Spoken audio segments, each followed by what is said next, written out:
नमस्कार, मैं हूं आकांक्षा और आप देख रहे हैं IBC 24 और मध्य प्रदेश से जुड़े हमारे इस खास बुलेटिन मेरा मध्य प्रदेश में आप सभी का स्वागत है। शुरुआत करेंगे इस बुलेटिन की मंत्रिमंडल विस्तार के अपडेट के साथ।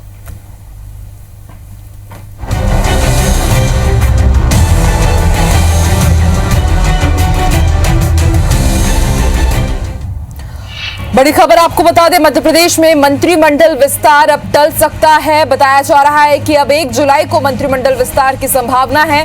सीएम शिवराज सिंह चौहान ने नरेंद्र सिंह तोमर से भी मुलाकात की है और सिंधिया का जो दौरा होने वाला था वो भी टल गया है। आपको बता दें, कल ही वो भोपाल आने वाले थे लेकिन अब वो नहीं आएंगे।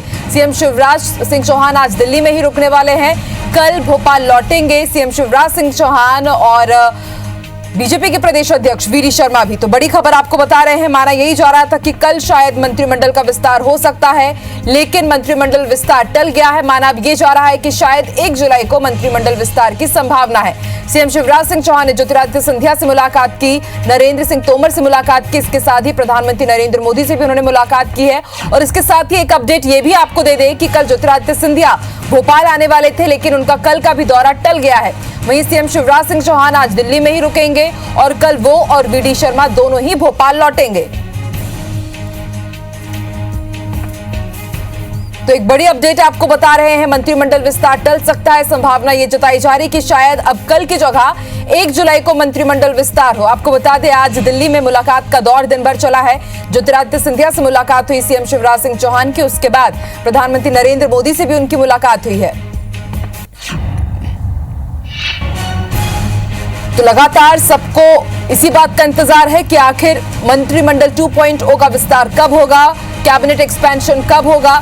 और आज दिल्ली पहुंचे हैं सीएम शिवराज सिंह चौहान और माना यही जा रहा है कि आज भी वो दिल्ली में रुकेंगे और कल वो और वीडी शर्मा दोनों ही भोपाल लौटेंगे। वहीं ज्योतिरादित्य सिंधिया कल भोपाल आने वाले थे, उनका भोपाल दौरा भी टल गया है।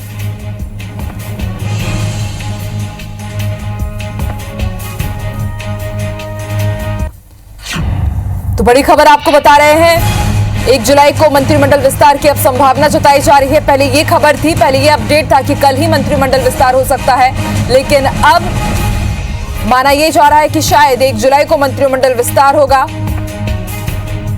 सिंधिया का भी मध्य प्रदेश दौरा टल गया है। और ज्यादा जानकारी के लिए सीधे रुक करेंगे भोपाल का, बात करेंगे हमारे सहयोगी सुधीर से। सुधीर, माना यही जा रहा था कि शायद कल अंतिम मुहर लग जाएगी, कल मंत्रिमंडल विस्तार हो जाएगा लेकिन एक बार फिर से ये पोस्टपोन हो गया है। क्या वजह हो सकती है इसके पीछे? देखिए, बिल्कुल अगर बात करें आकांक्षा तो निश्चित तौर पर मंत्रिमंडल में जो सीनियर विधायक है उनके नामों को लेकर पेच फंसा हुआ है। कुछ ऐसे चेहरे हैं जिनको शिवराज सिंह चौहान चाहते हैं कि मंत्रिमंडल में उनको स्थान मिले, पर लेकिन केंद्रीय नेतृत्व से चर्चा के बाद भी इन चेहरों को शायद मंत्रिमंडल में जगह नहीं मिल पाई है। लिहाजा एक बार फिर से मंथन जो है वो दिल्ली के अंदर किया जाएगा।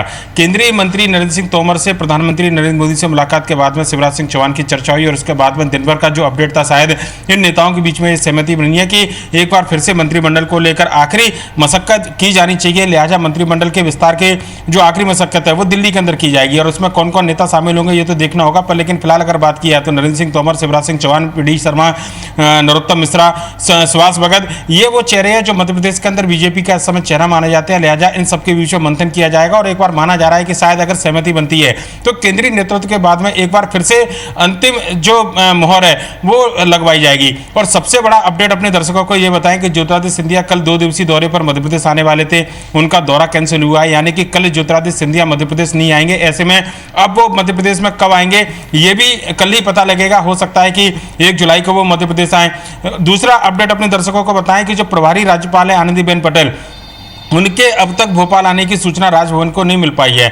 आज दोपहर के बाद उनको भोपाल आना था, उसके बाद में माना जा रहा था कि मध्य प्रदेश में राज्यपाल का प्रभार जो है आनंदीबेन पटेल ग्रहण कर सकती हैं, पर लेकिन जो घटनाक्रम रहे आज उनका आना टला है और ऐसे में ये संभावना भी अब बन रही है कि जब तक राज्यपाल मध्य प्रदेश के अंदर अपना प्रभार नहीं लेती हैं तब तक वो मंत्रियों को सदस्य शपथ कैसे दिलाएंगी। लिहाजा सबसे पहले राज्यपाल को प्रभार लेना होगा, उसके बाद मंत्रिमंडल का विस्तार होगा। ऐसे में अब संभावना केवल इस बात पर जताई जा रही है कि अगर आज रात में ये पेच पेच नहीं सुलझता है, कल सुबह इन नेताओं की वापसी नहीं होती है तो मंत्रिमंडल का विस्तार संभवतः 1 जुलाई तक टाला जाएगा, क्योंकि 2 जुलाई से अगर हम बात करें तो देवसैनी 11 जो है उसकी शुरुआत होने वाली है। देवता सोएंगे, बीजेपी जिन मान्यताओं को मानती है या कहना चाहिए कि हिंदू पंचांग के कैलेंडर के अनुसार मुहूर्त का जो शुभ मुहूर्त का इंतजार किया जाता है वो मुहूर्त कम से कम 1 जुलाई के बाद में नहीं रहेगा। लिहाजा अंतिम उम्मीद मंत्रिमंडल विस्तार की अब 1 जुलाई तक मानी जा रही है। कल देर शाम की भी संभावना बनी हुई है, कुछ नेताओं से, कुछ बीजेपी के सीनियर लीडर से हमारी जो बातचीत हुई थी उन्होंने संकेत दिए कि संभावना अभी भी बरकरार है कि कल शाम को जो है मंत्रिमंडल का विस्तार किया जाए।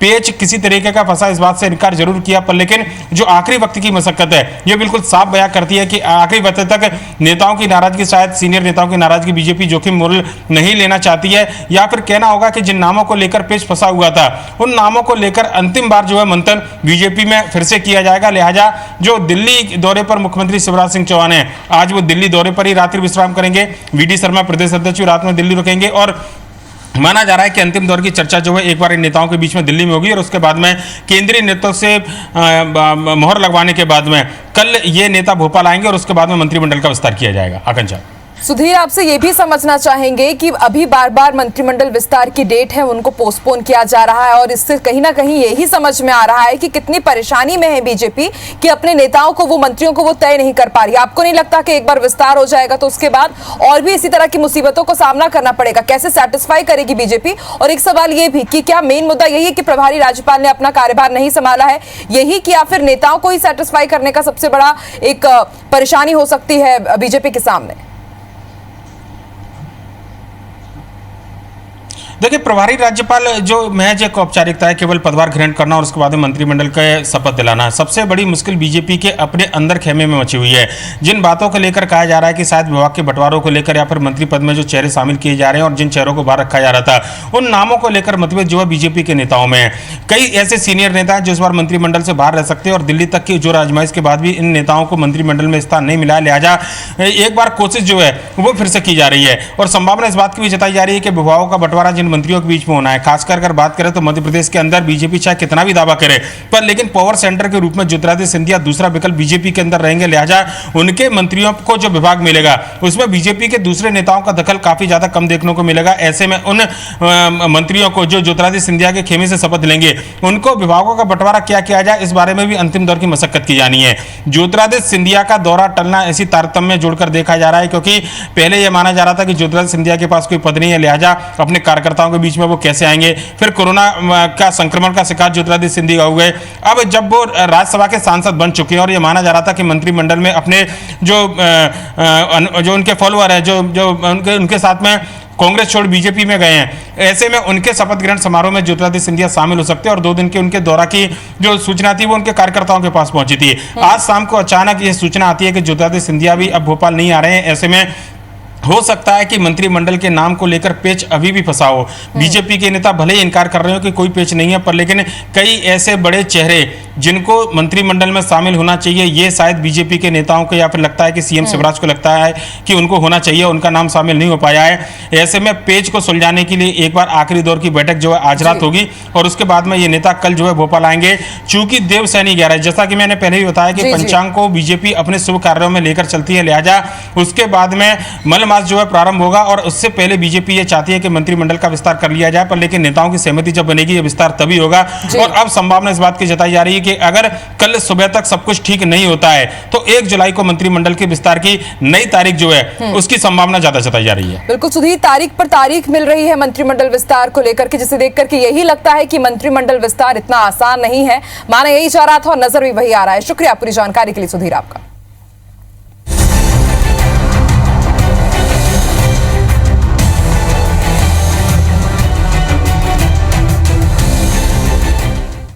चलिए, तो मंत्रिमंडल विस्तार कब होगा इसकी जानकारी भी हम आपको जरूर देंगे। बढ़ते हैं आगे, बात करेंगे कुछ दूसरी खबरों की। तो कांग्रेस नेता और पूर्व मुख्यमंत्री दिग्विजय सिंह ने ट्विटर पर ही निशाना साधा है। राजीव गांधी फाउंडेशन के वीडियो को लेकर दिग्विजय सिंह ने कहा है कि क्या ट्विटर भारत में किसी ताकतवर शख्स के इशारों पर काम कर रहा है। दिग्विजय सिंह ने कानूनी विकल्प तलाशने की चेतावनी भी दी है। उन्होंने ट्वीट करते हुए कहा कि राजीव गांधी फाउंडेशन का एक हानि रहित सूचनात्मक वीडियो ट्विटर पर क्यों स्वीकार नहीं किया जा रहा है। ट्विटर से मुझे इस मुद्दे पर सफाई चाहिए, क्या वो जवाब देंगे या फिर मुझे कानूनी विकल्प तलाशने पड़ सकते हैं।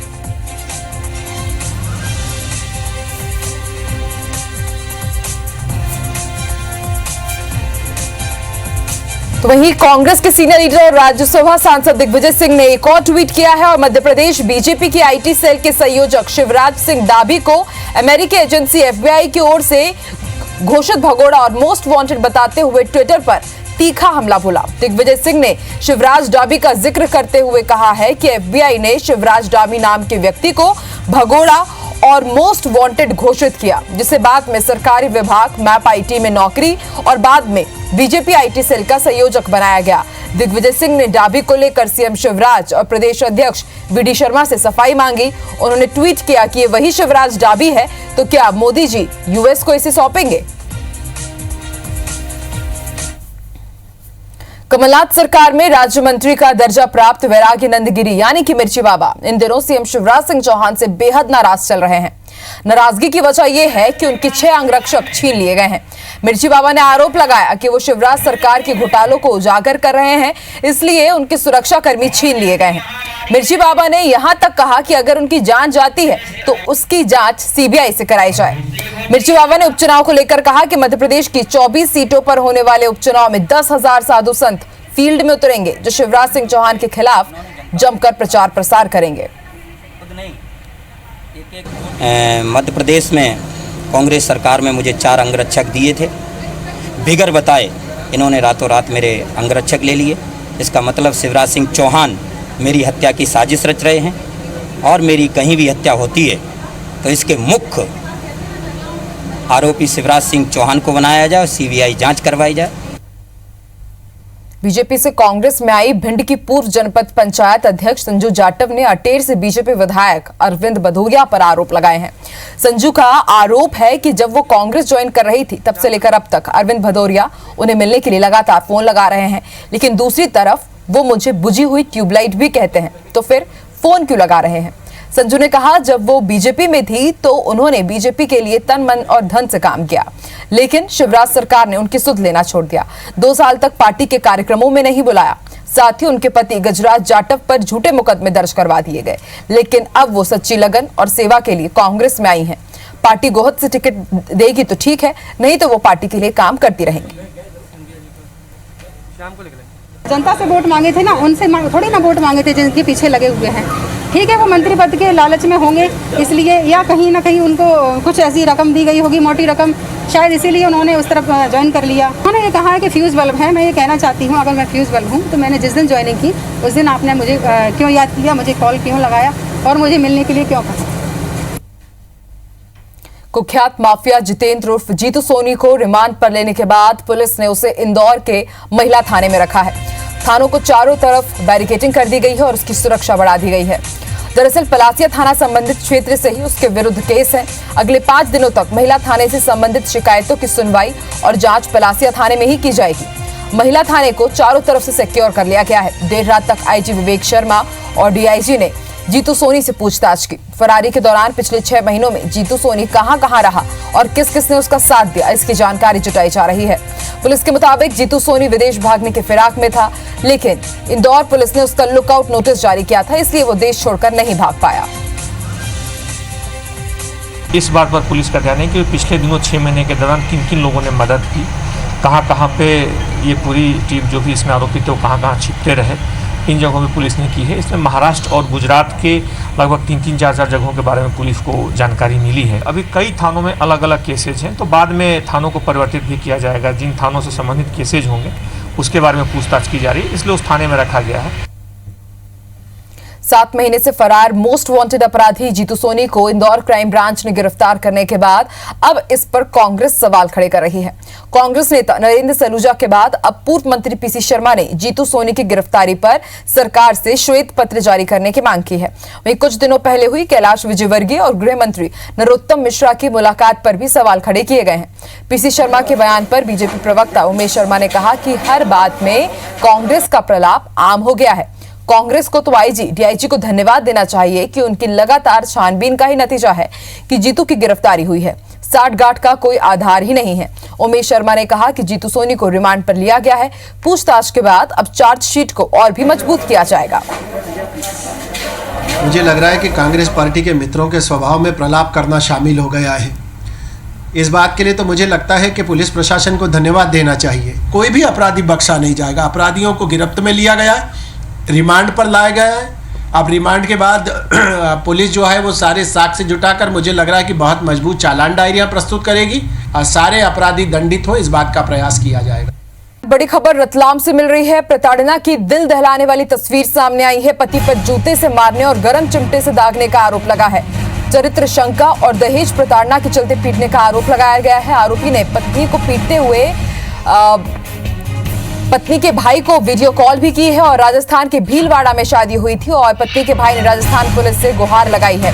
राजस्थान पुलिस ने पीड़ित महिला का रेस्क्यू कर लिया है और रतलाम पहुंचकर पीड़िता ने अब दहेज प्रताड़ना की शिकायत दर्ज कराई है। तो दिल दहलाने वाली ये तस्वीर है जो यही बोलती है कि ये पति है या फिर हैवान। ये मेरे चरित्र पर शंका करते थे और मेरे से दहेज की मांग करते थे। तो किस तरीके की यातनाएं देते रहे, कितने समय तक? ये मुझे पूरे लॉकडाउन में मारते रहे। 90 दिन मैंने पूरे मार खाई है। बेल्टों से, मोटे बाम्बुल से, धोने से, चार्जर की डोरियों से, हर चीज़ से मुझे मारता। मेरे एक पैर में फ्रैक्चर कर दिया, मेरा एक हाथ तोड़ दिया और मुझे एक पैर पे खड़ी रखता था और बोलता था अगर पैर नीचे रखेगी तो तुझे उतने बेल्ट मारूंगा। कम से कम 100 बेल्ट उस दिन उसने मुझे मारे। रात को 1:30 बजे से सुबह 5 बजे तक मुझे मारा। 22 जून को उसके पति ने उससे फिर मारपीट करी, बुरी तरह से मारपीट करी और उसका लाइव वीडियो बना के उसके भाई को दिखाते रहा। काफ़ी छोटे महिला को शरीर पे उस वक्त जब मेडिकल वगैरह तब्दील की थी तो उसका पति राहुल सोनी महिला को काफ़ी टाइम से प्रताड़ित कर रहा था। मामला दर्ज किया गया है। वन स्टॉप सेंटर द्वारा DIR भी भर्ती भेजी गई न्यायालय में और अब हम वैधानिक कार्रवाई कर रहे हैं। उनको गिरफ्तारी करने के लिए टीम रवाना करने वाले हैं। तो तस्वीरें हम आपको दिखा रहे हैं और आप सोच सकते हैं कि किस तरह का ये हैवान आदमी रहा होगा जो अपनी पत्नी की पिटाई कर रहा था और उसी दौरान उसके ही परिवार वालों को कॉल करके वो दिखा रहा था। आप सोच सकते हैं कि मां रही होगी, जो भाई है उसको तो वीडियो कॉल किया ही रहा होगा और किस तरह की व्यथा बीत रही होगी उसके परिवार वालों में जो अपनी बेटी को सामने इस तरह के हाल में देख रहे होंगे। उसके बाद पत्नी के ही भाई ने राजस्थान पुलिस से गुहार लगाई है। अब सोचिए किस तरह की हैवानियत उसके सर पर चढ़ी रही होगी कि वो अपनी पत्नी को मार रहा और पत्नी के ही परिवार वालों को वीडियो कॉल करके बता रहा है।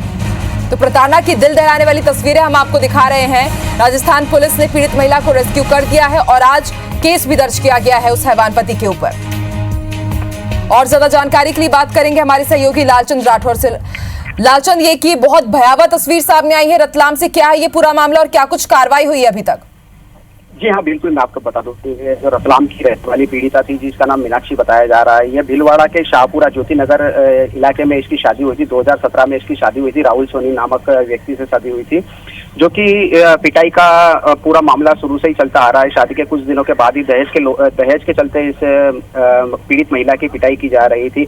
हालांकि इसके चरित्र पर शक कॉलेज के टाइम से ही कुछ बातों को लेकर कॉलेज की बातों को लेकर इसका पति जो है इसके चरित्र पर शक करता था और शक आधार पर इसकी पिटाई करता था और जिसके चलते उसी की आड़ में यह एक मोटी रकम और दहेज की मांग करता था, जिसके चलते पिटाई का पूरा मामला आज यहाँ तक उजागर हुआ है कि 22 जून को एक पिटाई का वीडियो बनाकर इसके भाई को बताया गया है। लाइव वीडियो कॉलिंग के माध्यम से बताया गया और जो कि यह वीडियो कॉलिंग में यह भी बोला गया है कि अगर तुम अपनी बहन को नहीं बचा सकते हो तो मत बचाओ, लेकिन शादी की सालगिरह पर मैं इसको पेट्रोल डालकर आग लगा दूंगा और इसको जान से खत्म कर दूंगा। आखिरकार जो हो तुम कर सकते हो। जी लालचंद, फिर उसके बाद परिवार वालों ने क्या किया?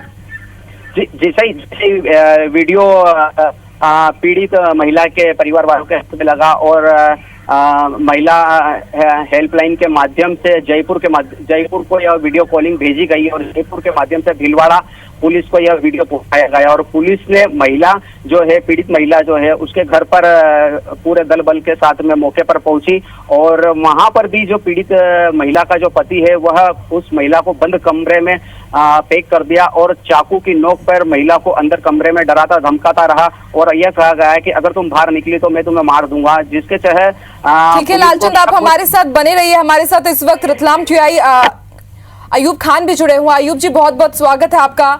सर, बहुत एक ही डराने वाली दिल दहलाने वाली तस्वीरें सामने आई है, क्या कुछ कार्रवाई करेंगे सर आप लोग? मैडम हमारे पास एफआईआर हुई, हमने इनकी एफआईआर दर्ज कर ली है। जैसे ही महिला हमारे पास आई थी, हमने तुरंत महिला थाने पे महिला सब इंस्पेक्टर के द्वारा इनकी रिपोर्ट लिखी गई है। और इनने जिसमें रिपोर्ट में इनने ऐसा बताया है कि ये इनको जब से शादी हुई तब से बहुत ज्यादा प्रताड़ित कर रहा है इनके पति। और अभी 22 जून को इनको उसने बुरी तरह मारा पीटा और उसका वीडियो बना के उसने उनके भाई को ही भेजा था, जो कार्रवाई करते हुए तुरंत इनका भाई वन स्टॉप सेंटर पहुंचे थे।